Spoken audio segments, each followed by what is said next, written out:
Like करा, share करा आणि सबस्क्राईब करा. नाही, मला आता ते माहित नाही ते विमानाने जाणार का सायकलीने जायला लागणार ही आता मला परिस्थिती माहित नाही. आता विमानात बसायच्या कोण कोण परिस्थितीत राहील असं मला वाटत नाही. आता दुसऱ्यावर टीका करण्यापेक्षा कोण कुठे जाईल करण्यापेक्षा आम्ही काँग्रेस पक्षाशी बांधील आहोत आणि माझा विजय हा अपक्ष म्हणून जरी होत असला तरी मी स्वतःला काँग्रेसचा एकनिष्ठ सामान्य कार्यकर्ता समजतो आणि जो आदेश काँग्रेस पक्ष आमचे नेते विश्वित कदम यांच्या मार्फत मला देतील त्या आदेशाप्रमाणेच माझी वाटचाल असणार. चिन्ह नवीन होतं, नाव मतदार यादीत मतपत्रिकेवर बॅलेटिंग मशीनवर खाली गेलं. मात्र ह्या सगळ्या अडचणीतून सुद्धा लोकांनी हुडकून माझ्या चिन्हासमोर बटन दाबलं.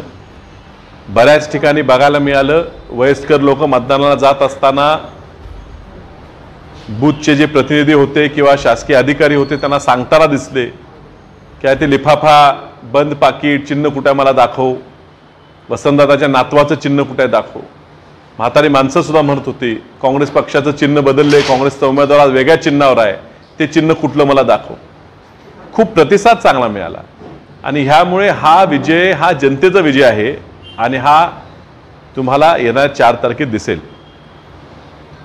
काही दिवसापूर्वी मला वाटते कालच मावळते खासदार संजय काका यांनी एक प्रसार माध्यमातनं त्यांना जे गेल्या महिन्याभरात आलेलं फ्रस्ट्रेशन आहे, वैफल्यग्रस्त झालेले काका काल तुमच्या पुढे आले. त्यांनी एक षड्यंत्र त्यांच्या दिलदार शत्रूबरोबर बसवून रचलं होतं. ते षड्यंत्र होतं की ह्या ठिकाणी नुराकुस्ती व्हावी, एकतर्फी निवडणूक व्हावी, जाणून बुजून कमकुवत उमेदवार द्यावा आणि त्यातनं त्यांचा विजय होईल.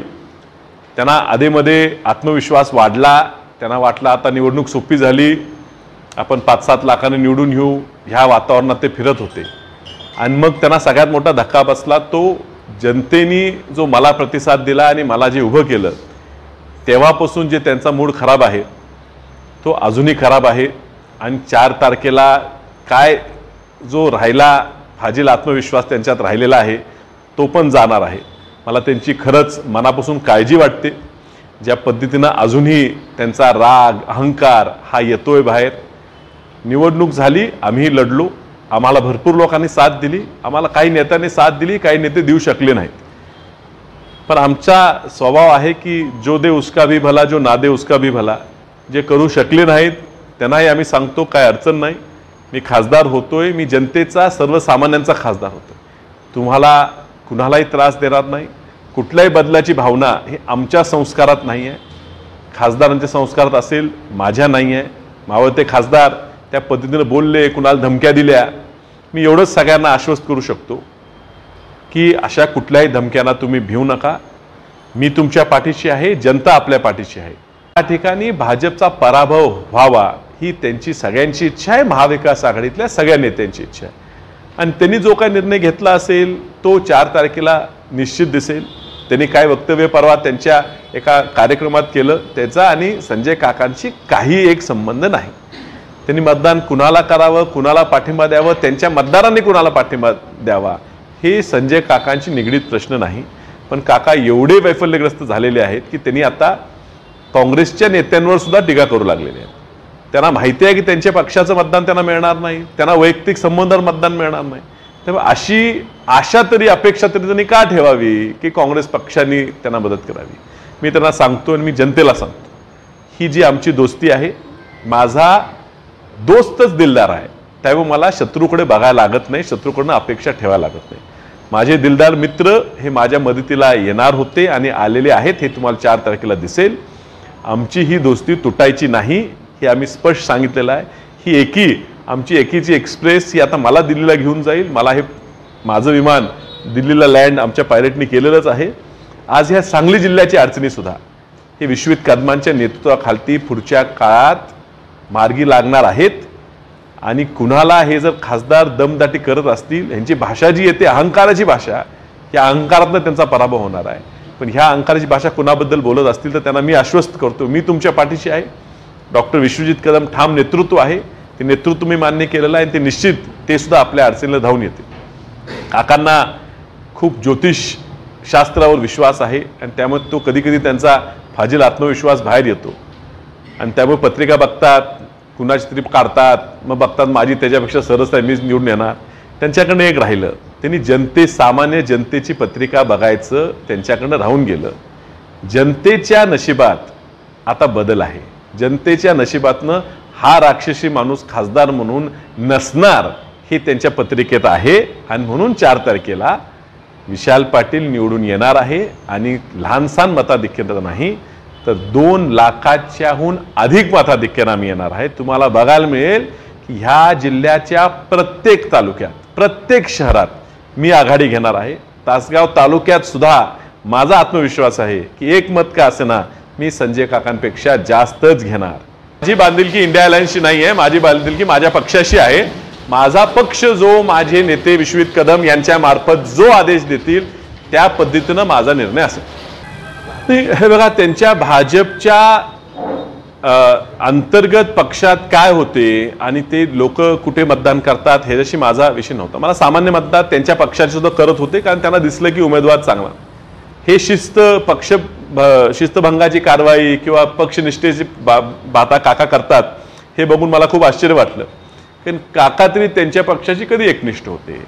काका सुद्धा प्रत्येक निवडणुकीत त्यांच्या विधानसभेच्या उमेदवारांच्या सुद्धा विरोधात जात असताना, जिल्हा परिषद असो, महापालिका असो, या निवडणुकीत सुद्धा आतून एका बरोबर आणि बाहेरनं एका बरोबर दिसायचे. गेले 2.5 वर्ष महाराष्ट्रात सत्ता असताना हे 2.5 वर्ष कुणाच्या गाडीतनं फिरले हे जनतेला माहीत आहे आणि ते भाजपवाल्यांना माहीत आहे.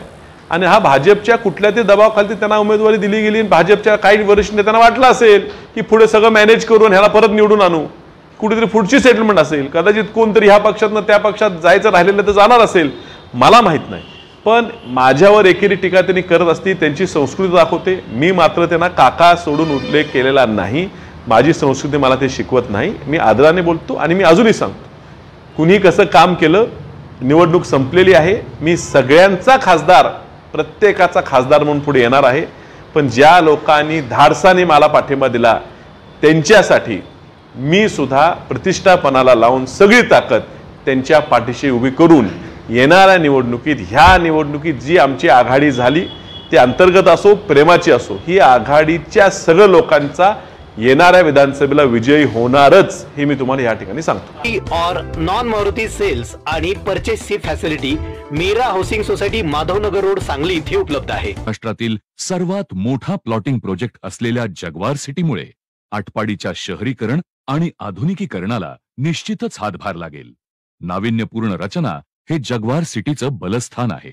आधुनिक अभिरुची संपन्न जीवनशैलीचा सुखद अनुभव देऊ करणाऱ्या जगवार सिटीमध्ये आजच आपला प्लॉट बुक करा.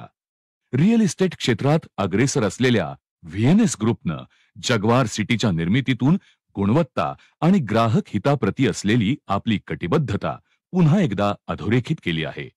आटपाडी येथेच साकारलेल्या गोविंद पार्क या पहिल्या प्रोजेक्टच्या अभूतपूर्व यशानंतर कंपनीने जगवार सिटीचं नियोजन हाती घेतलं आहे. येथे प्लॉट बुक करण्यास इच्छुक असणाऱ्या आमच्या सन्माननीय ग्राहकांनी गोविंद पार्कला अवश्य सदिच्छा भेट द्यावी आणि आमची विश्वासार्हता जरूर तपासावी. जगवार सिटीला आपली पसंती देणारे प्रथम 150 भाग्यवंत आकर्षक बक्षिसांचे मानकरी ठरणार आहेत. यामध्ये पहिलं पारितोषिक टाटा नेक्सॉन, दुसरं पारितोषिक मारुती स्विफ्ट, तिसरं पारितोषिक वॅगनार, चौथं पारितोषिक ऑल्टो, 5वं, 6वं आणि 7वं पारितोषिक बुलेट आणि 8वं आणि 9वं पारितोषिक होंडा ऍक्टिवा अशी क्रमवारी असेल. म्हणजे आकर्षक बक्षिसांची जणू लयलूटच. अधिक माहितीसाठी आजच संपर्क करा 78 75 36 11.